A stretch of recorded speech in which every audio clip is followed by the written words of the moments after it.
YouTube tries censorship. Gamers and conservatives unite to fight back. Plus, have liberals tipped their hand too early? I'm Joel Kurtnitis. And I'm Josh Hugo. And you're listening to Constructive Interference.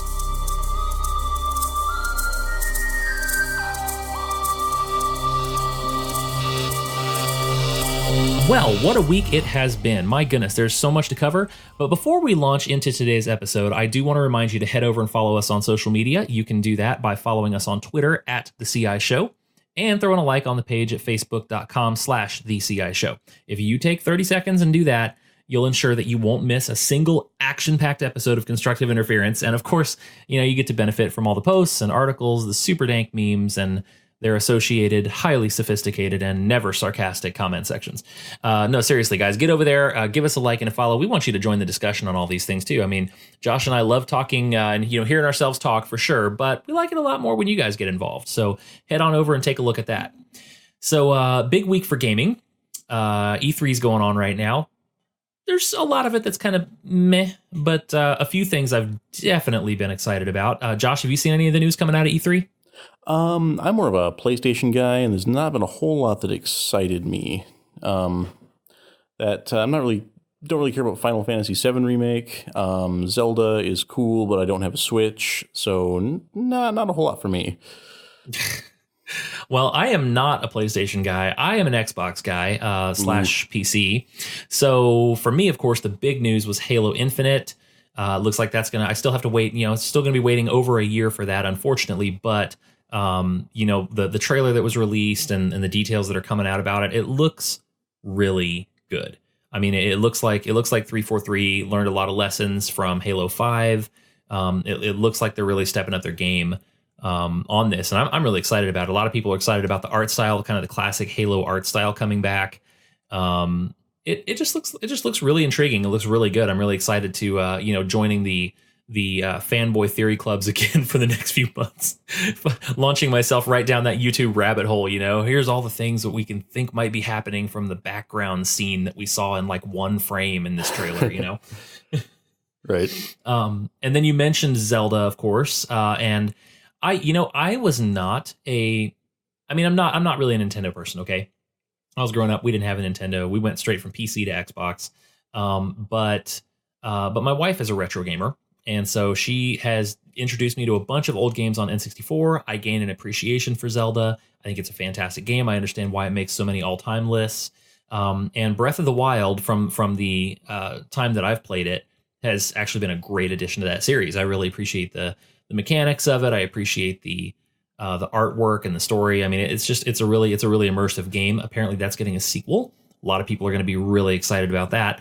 And then, of course, as an Xbox guy, the launch of Xbox Ultimate and the associated introductory offers both held a lot of interest for me. So, I'm just excited about the future of gaming, moving away from box purchases and even away from one-time online purchases to more of, a streaming general availability service. I think that's a good path. Yeah, more like Netflix. That's kind of the path everything is taking now with streaming music and streaming video, and now not streaming games per se, but you're subscribing to a game service and getting all the games in the package, which from a consumer standpoint is really good. I have no idea how that works out from the perspective of an independent creator, because sadly I'm not that, but I know from a consumer perspective, I like it. Yeah, we prefer to call you a codependent creator. No. I mean, it could be. I think the question as far as what the future of that kind of streaming service looks like. I mean, we're looking at it right now, right? So at one time you had Netflix streaming and that's all you needed. Well, then you had Hulu. Then you had, now we've got CBS. Now we've got Disney breaking off and taking all of their IP with them. So, I mean, how many subscription services before it becomes so splintered that people don't want to pay for it anymore? And I think, the cycle sort of begins again. And so hopefully gaming won't quite follow that route. I do kind of worry about it because you are going to continue to have, obviously Nintendo is never, ever going to let their stuff go, right? So no, so they've we had can the same franchise going for 30 years. Right. There's no better recycling company in the world than Nintendo. I mean, they just continue to recycle their stuff over and over again, and it keeps working. So, hey, if it ain't broke, don't fix it.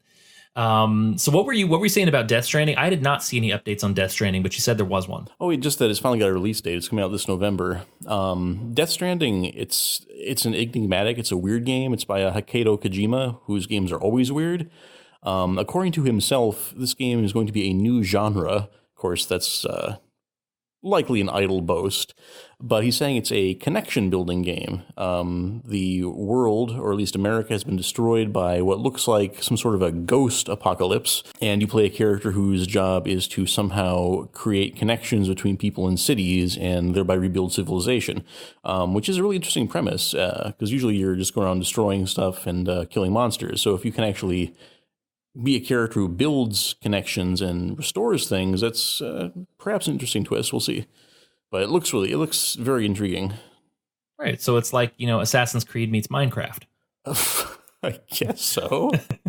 I watched the trailer for it. It looks like a 9-minute, 9-minute trailer they launched for this. It was very, very intriguing. Also, as you said, very, very weird. So I don't discount that for a moment. But I mean, it definitely, I don't know. I looked at the game mechanics of it did not seem very novel, but I know that's not really the selling point of the game. So I'm willing to give it a break on that. If I wasn't interested enough, there's a fade out scene involving basically an undead, what appears to be an undead team of Navy SEALs. And, I think I probably would play it just for that scene right there. Like, even if that was just an opening cut scene, I think I would probably get the game and play it just for that. I mean, the only thing scarier than Navy SEALs is like undead Navy SEALs, right? Well, it looked like from what I saw, there's like some sort of a time travel mechanic going on here where all sorts of undead things from past eras are somehow being exploited by the villain. So Thanos got the time stone. Yes. Okay, cool. Oh, man. So, yeah, that was all E3 has been all over social media, but it's not the only thing that has been all over social media. And so speaking of social media, here's the thing. I hate that we have to talk about social media again, because you and I, Josh, we did an episode on social media a couple months ago now and talking about, the direction of it and some of the censorship issues that were going on. And here we are with another social media censorship kerfuffle that's all in the mainstream. And honestly, I just hate talking about that. Like, I don't want to talk about social media. I want to talk about things that are on social media. If I'm talking about social media, like, that's not the purpose of it, right? I'm supposed to be looking at what other people post, not looking at the name in the upper left corner. Like, that's not what I'm concerned about. Social media is like it's supposed to be like referees in sports, right? Like, if you come away from the game talking about the refs, it's a bad game. Like, that's not what anybody wants to see. Like, you want to watch the players, not the refs. So, but once again, we've got another controversy. This time it's YouTube. So, there's a lot of history behind this. I would definitely, if folks are not up to speed on it, I mean, we're going to give you the nutshell version, but there's a whole lot of back and forth that went on this week, a whole lot of drama surrounding YouTube. And basically what happened was a lot of folks are familiar with conservative comedian Steven Crowder, keyword comedian, who has his own late night comedy show, a lot of hits on YouTube, one of the bigger YouTube channels in terms of subscriptions. And he made the mistake of offending a Vox journalist by the name of Carlos Maza. Now, Carlos Maza did what any self-respecting leftist does. Instead of going out and countering Steven Crowder's insults or views or argument, he or perhaps ignoring. Basically, or perhaps ignoring or blocking. We've forgotten how to do, but it can be done. Right. So instead of those things, he basically demands that YouTube do something about it. Goes after YouTube, goes after the platform and the advertisers for giving Steven Crowder space. YouTube then responded, basically, tail between their legs, comes running up to this guy for complaining and just basically says, "Oh, we're so sorry about that." Then proceeds to demonetize Steven Crowder's channel. Steven Crowder employs people off of that. This is what he does. He's a comedian. His main platform has been this, and so they're cutting off a big revenue stream for him at the behest of an offended Vox journalist. And so it started to become known as Vox Adpocalypse, and it's really, I think we've kind of turned a new page here, right? Because we've always known that there's this social media censorship going on behind closed doors. They change the algorithm, stuff disappears, stuff gets flagged or reported, and they review it, blah blah blah blah blah.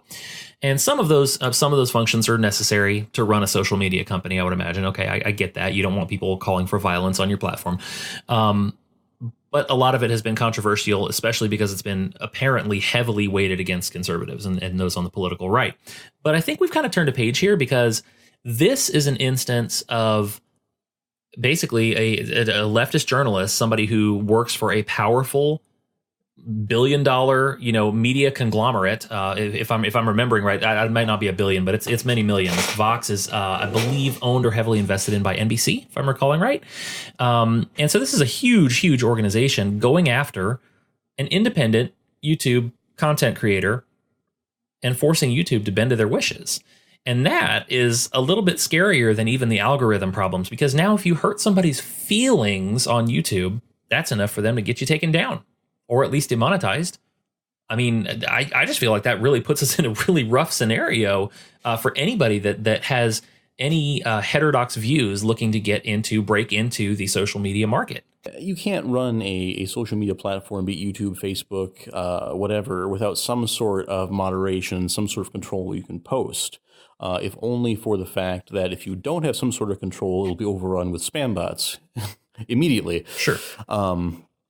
But in a case like this, it's like YouTube is not being a referee so much as they're being a biased referee, someone who's taking sides, favoring one party over the other. They're biased, but I think more importantly in this case, they're afraid, and that's what kills me. And that's okay. So I think from a political standpoint, this is the one thing that the far left has, because they're running out of options, right? Like, they lost the election in 2016. They've lost political power in most of America. They've lost influence. Hollywood is in decline. Journalistic outlets, or mainstream journalistic outlets, are struggling. So what do they have left? Well, they have influence, right? They've got the blue check crowd. And that blue check crowd, most people know that they're in decline. Most people know that their influence is waning. But people who don't know that happen to be in Silicon Valley. Like, the people who don't get that are a lot of times the executives of YouTube and Facebook and Twitter. These people that are calling the shots, making the decisions, they don't want to upset George Clooney. Like, these are the people that are important to folks at the top. And so when you have somebody who's affiliated with Vox, who's a large organization, and you have the threat of these people becoming angry and pulling off of your platform, which would hurt Vox much worse than it would hurt YouTube. Yeah, but when you have, nobody's gonna pull off YouTube as a protest. That's not viable. Oh, right. That's crazy. Right. It's like it's more of a. It's not a matter of like having a monetary threat. It's a social threat. They said you don't want to offend George Clooney because he's cool and you want him to like you. It sounds like that's more, I think, what is the influence here causing these companies like YouTube or Facebook to go against the more right-wing journalists. It's not because they're actually afraid of being boycotted or of any sort of financial retribution. They're just afraid they won't be cool anymore, and they won't get invited to those cool parties that are thrown in Hollywood or Silicon Valley, and that would be awful. Well, right, and it's not just the social threat there either. It's the bad press, right? Because ultimately these companies exist to serve shareholders, right? They're public companies. They're publicly traded. They exist to make money.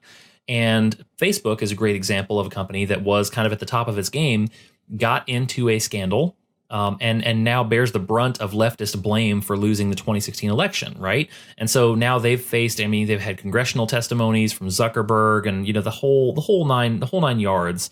But basically, Facebook is now in bad graces with the political left and with a lot of America, and that's taken a chunk out of their market. People, especially young people, are ditching Facebook at a very fast pace, and so I think there's real world ramifications to this outside the political too, because ultimately, I will always argue that for most people, political conviction comes secondary to bringing home a paycheck. And I think that's true of the media. I think that's true of entertainment. I think that as soon as most of these things start to impact their take home pay in a big way, then you'll start to see radical changes. And that's starting to happen in the media world, except they're taking the wrong lesson from it. So YouTube, in a sense, is sort of an anti-media, and I think it constitutes a threat to the mainstream media. And at this point, I mean, it's taken them a while to get to this because I think a lot of people took YouTube as sort of a hobby. That's not the case anymore. You have people whose entire careers are staked on YouTube. And frankly, you have people who make more money at it than a lot of the mainstream places, get more views than a lot of the mainstream agencies do. And that does constitute a threat to what's really a struggling industry, which is mainstream media. I mean, whether it's print or television or even online. I mean, the journalism, traditional journalism is dying. And so it's innovate or die at this point. But I wrote an article over at the Federalist. There'll be a link in the description. Wrote an article at the Federalist this week, interviewed a couple of YouTubers who are gamers. These are not your traditional, this is not a Crowder type person. This is not a, Vox Maza type. Like these are not people who are political activists and don't want to be political activists. But they have been forced into it because the game community is no longer immune from this. And without going into it too much, I've mentioned on this channel before Jeremy Hambley from The Quartering. He was at the middle of a controversy where basically, just like Vox Adpocalypse, the next day, an article came out from CNET, this tech journal, CNET, against this guy that runs the YouTube channel, The Quartering. Now, The Quartering has 500,000 plus subscribers at this point, and this guy who just does analysis and game reviews and game company news, all this stuff. Nothing like super controversial. It's not like he's out there opposing gay marriage or something. Like he's just talking games and entertainment on his channel, and he was targeted by CNET. And they actually went so far as to call out his advertisers and get his advertisers dropped from his YouTube videos, basically just because he has opposed political correctness, forced political correctness in gaming. And again, I'm not talking about he's out there making bigoted racist statements. What I'm saying is he will call out a journalist who was attacking, for instance, the game The Witcher, for not being racially diverse enough. Well, The Witcher is set in like medieval Poland. I mean, how racially diverse was medieval Poland? Like that's the point that a lot of these folks are trying to make is you can be as diverse as you want, but don't force it into games and narratives where it doesn't belong. That was enough to get CNET, a large, tech journal, to go after this YouTuber who records in his own home videos that people like to watch and get his advertisers pulled. And that's why, like, again, this it's got a different flavor than the tech censorship we've seen in the past. I don't even know that I would call this censorship. I would just call it bullying. I mean, isn't that really what it is? Yeah, you have the big guys bullying the little guys. The little guy has expressed some opinion that the big guy doesn't like, and so the big guy's going to punch him. Right, and I mean, it's not all, again, it's not all ideologically driven.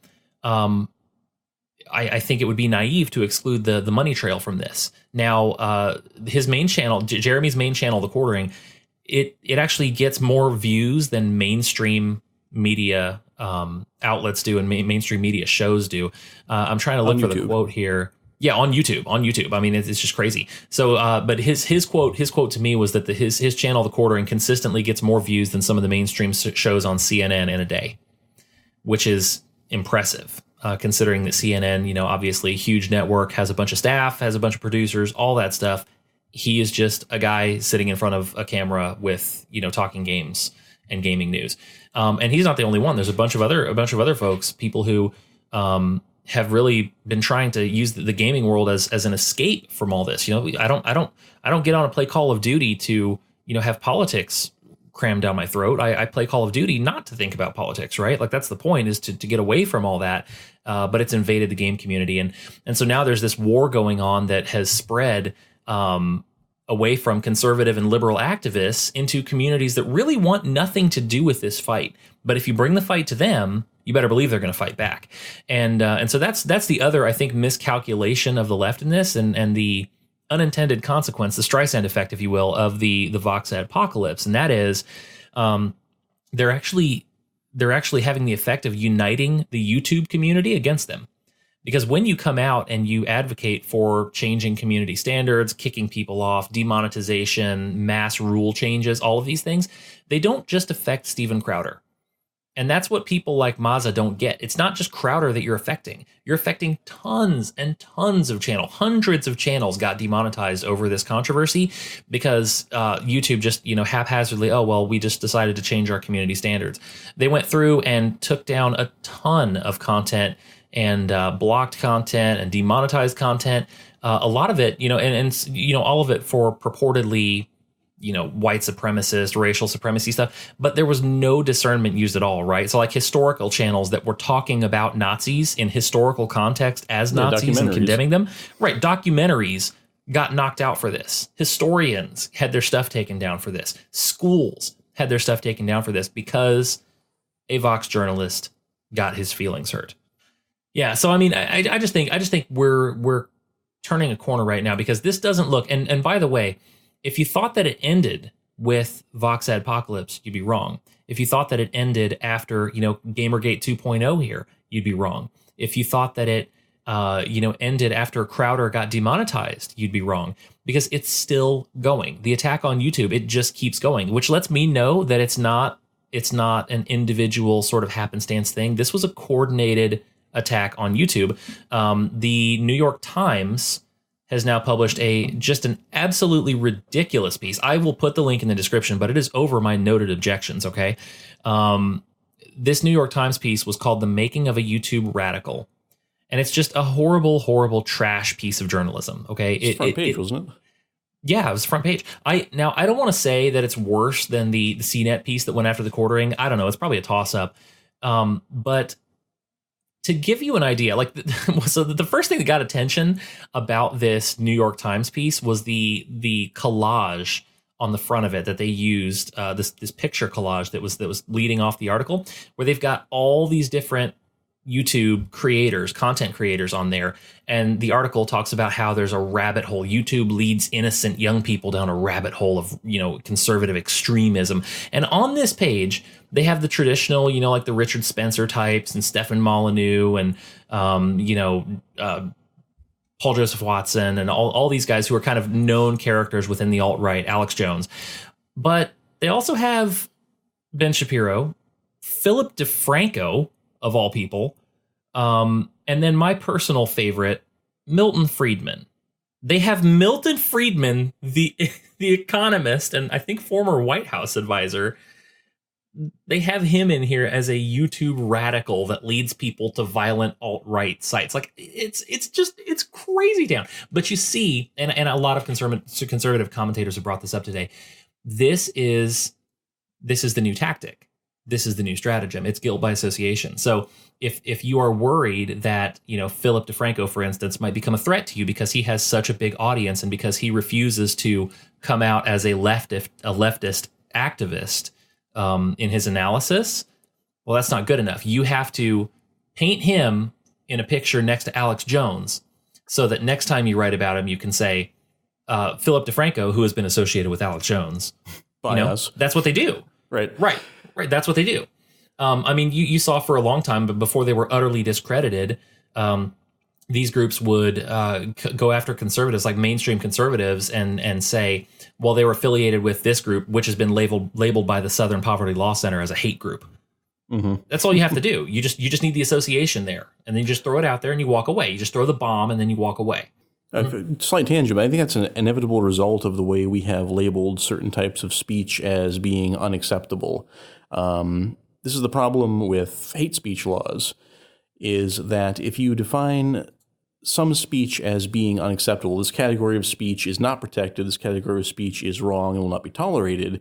Once you've established that such a category exists, all you have to do to censor anybody is push them into the category. If we have established that X type of speech is not to be tolerated, then we can simply expand the definition of that as necessary to encompass everyone we don't like.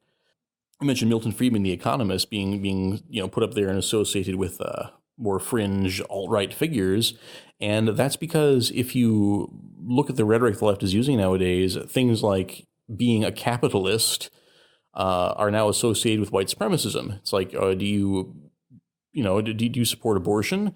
No. Oh, well, that's white supremacism. Do you support an increased minimum wage. Well, no, I don't support that. Oh, well, that's white supremacism. And you seeing the definition of that, of white supremacism, has now just ballooned and is expanding to encompass things that have absolutely nothing to do with race or racial theory.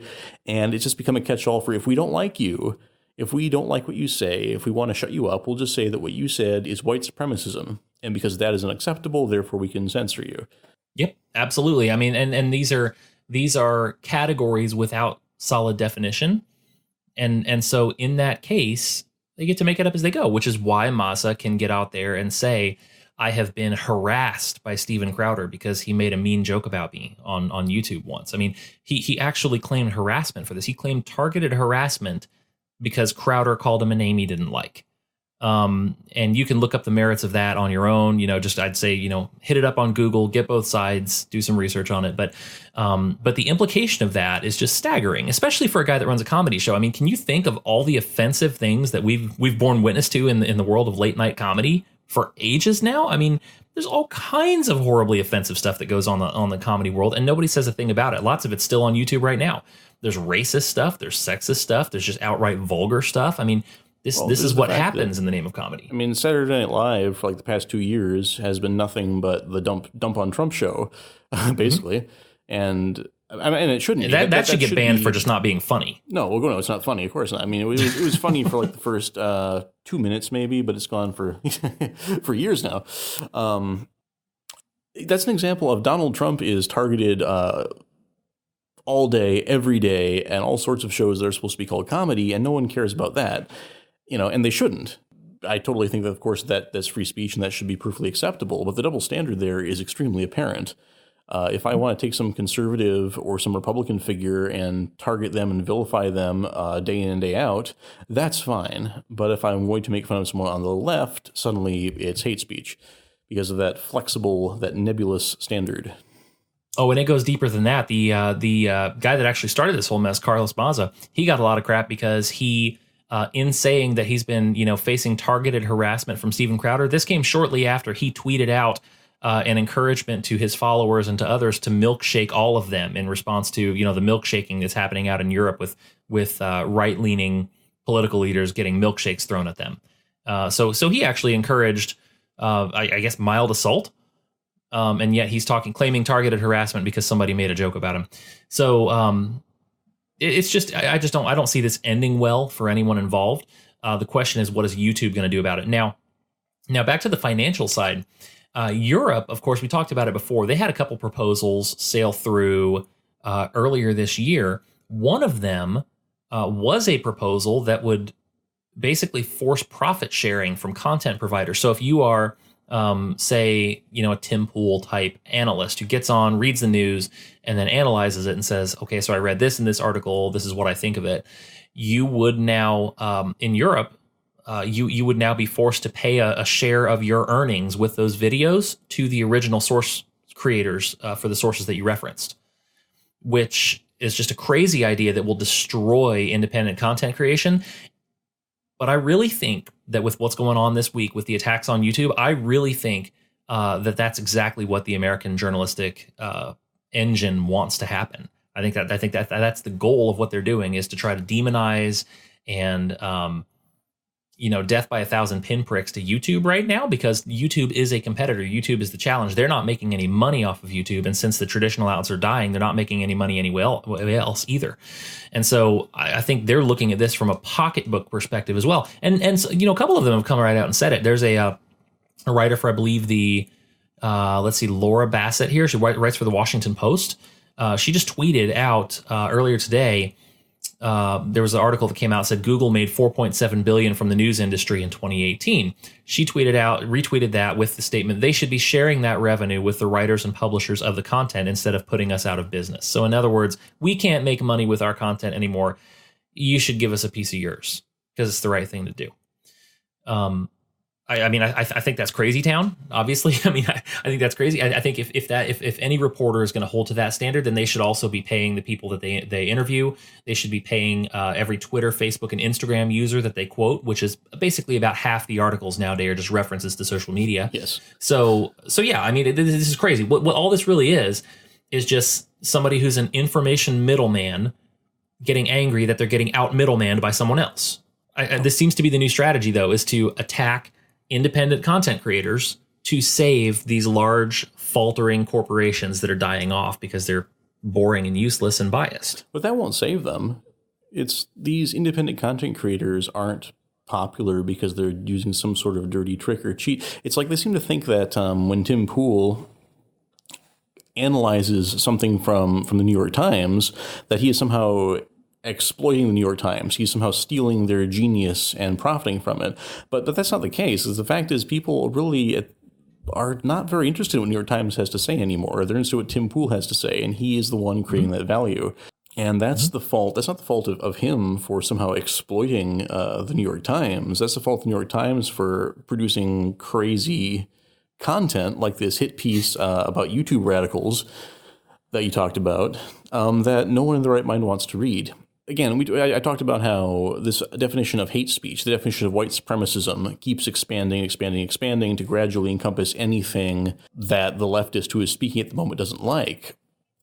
Well, the problem with that, one of the problems with that, is that as you gradually outlaw or vilify more and more types of content, you're left with less and less type of content that is acceptable, and you end up painting yourself into this corner where the only thing that you have allowed yourself to say is this very narrow spectrum of political opinion that only a very small amount of people are actually going to want to hear. So ironically, as they are doing this, as they are attempting to shut down their smaller competitors, attempting to shut down the YouTubers, trying to shut down the bloggers who are quoting them, they're actually restricting what types of their own content they're allowing themselves to put out, painting themselves into that corner. And the only result of that I can see is not CNN and the New York Times getting their audience back, but simply the audience for news disappearing entirely and news being a thing of the past. And I think that's what they're driving toward here. Well, right. And I think they're ignoring the big factor, which is human beings. I mean, the case that they're trying to make is that, well, humans are drawn to hate and negativity. And so these social media companies are promoting hate and negativity to get clicks. But that's not really, I don't think that's what's really going on. I think human beings are attracted to novelty. We're attracted to novelty. We're attracted to things that are different. We're attracted to things that are new. We're attracted to things that are funny or surprising or exciting. And those are the things that independent content creators produce because that's the only way that they make any money. It's the only way that it justifies the time that we put into it. And so, some people take it in a negative direction. Sure, some people don't. That does tend to mean that people will view content and listen to content that is a little bit more extreme. Sure, of course. And sometimes they're going to fall for it. Sometimes they're going to mock it. That's where memes come from. I mean, that's where there's an entire culture built around this that I think the old guard media just does not understand. But it's a really interesting point that you made there, that it limits what they're able to put out, because there's another angle to that as well.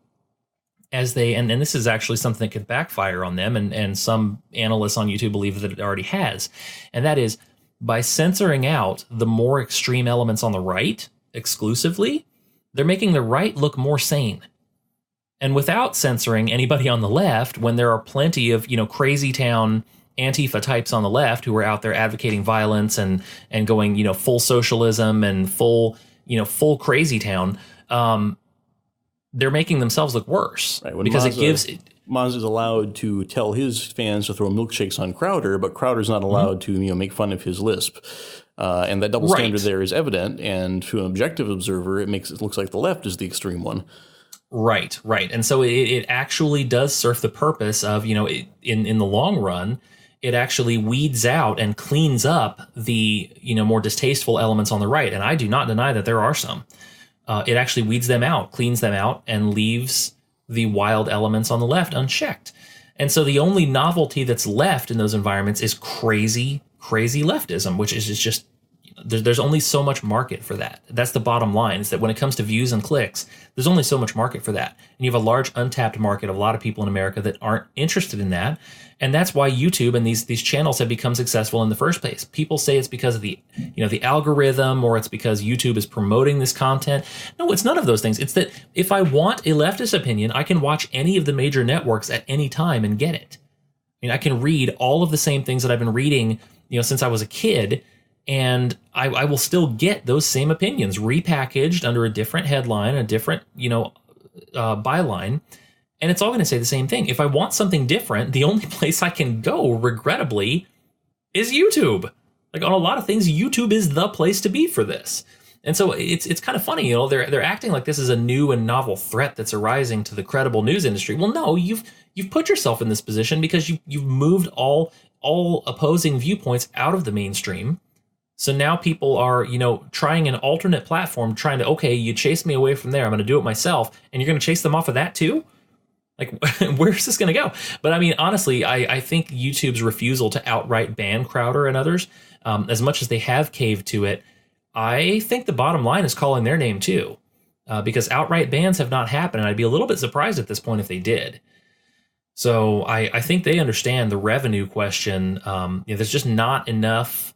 There's not enough people on the far progressive left. I hate to call them progressive. I'm not going to call them progressive. They're not progressive. On the far regressive left. Depends what you're progressing toward.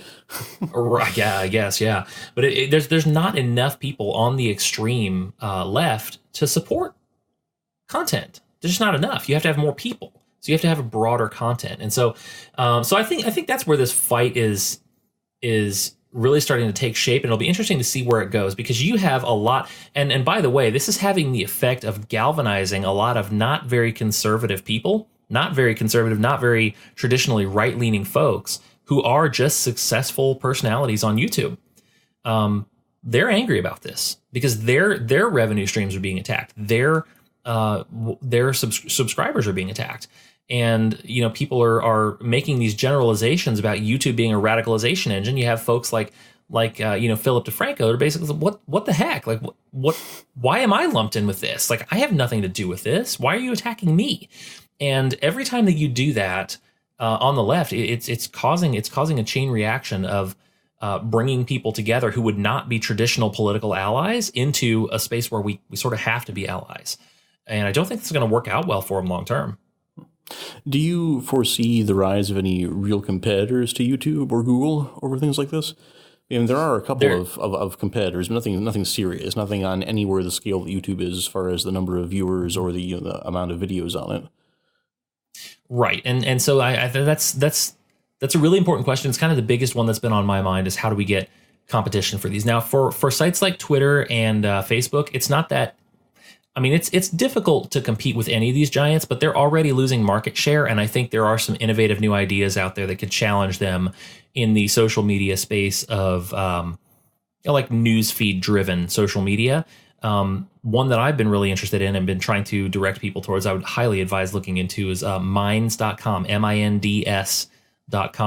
It's a great platform. It's kind of YouTube-esque in its newsfeed style, but they've got a lot of additional features that are really cool, most notably cryptocurrency. So they receive, they exchange and receive cryptocurrency, and they actually pay content providers and content creators for by a percentage of the revenue that they bring in through clicks and views. And so if you're on there and you're just posting just like you would on Facebook, instead of having your data harvested and sold off to people for money, they will actually pay you back a cut based on the number of views that you get, which is really a novel concept. I really appreciate that about it. And it sets up a market. It's got a built-in marketplace, of course, too, in cryptocurrency. So if you are a little bit more tech inclined, I would definitely recommend looking into that. Now, for YouTube, it's a different challenge.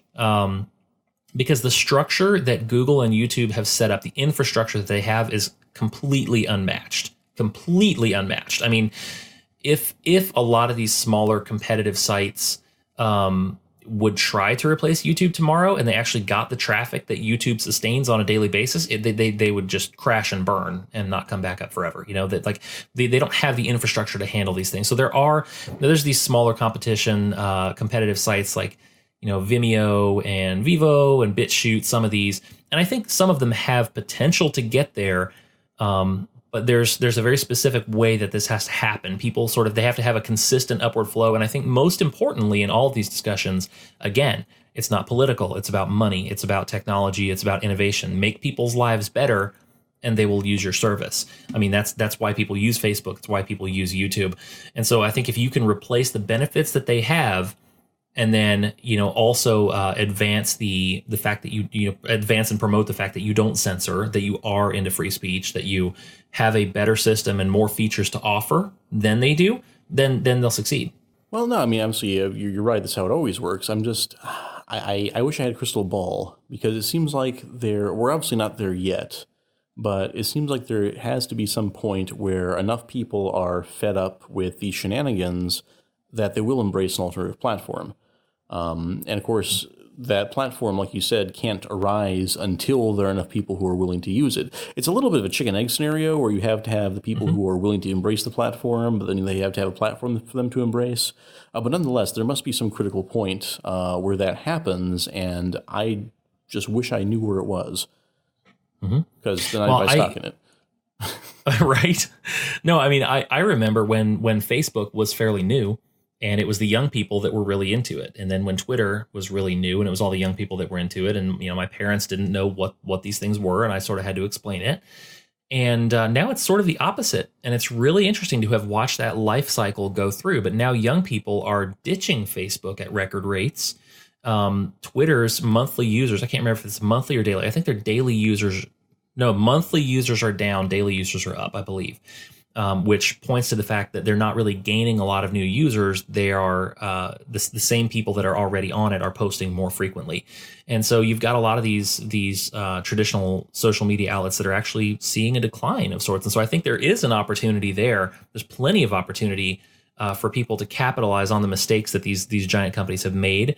But they do have to have, you got to have something better. You got to have something more convenient that actually makes people's lives easier. And so a lot of them are on their way to that.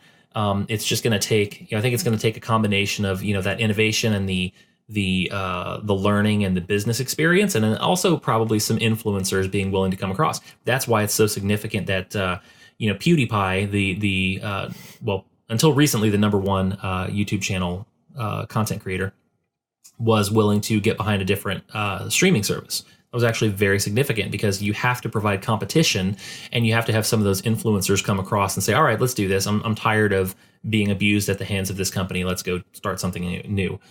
So I think there's a lot of potential for it. Well, hopefully soon. Yeah, indeed. So, this is kind of what we've been talking about this week, but what do you think? Where do you think it goes from here? Is censorship going to expand? Or is there going to be some, kind of credible competition like we've been talking about, like a Minds or a Gab? Gab, I don't know. Gab doesn't really do it for me. I feel like they're a little bit a little too overtly political, a little too, a little too resistance oriented, I suppose. But where do you think social media goes? But also, where do you think journalism goes from here? I mean, we've talked about this on the program a couple times, but I mean, this is obviously this Vox apocalypse and the other moves that have been made. There is a bid to save traditional journalism. The question is, will it work? And if it does work or if it doesn't work, where do we go next? If these traditional media outlets go down, what do we go towards? I mean, these YouTube content creators, very popular, very influential, not a lot of accountability, not a lot of, in some cases, not a lot of investment, and not a lot of fact checking. So, I mean, is that better? Is it worse? Let us know this week. Make sure you're following us, again, on the aforementioned social media. We'll be looking into the alternatives as well, believe you me. Twitter, it's Twitter at TheCI Show, Facebook.com/TheCI Show. Thanks again for tuning in to Constructive Interference.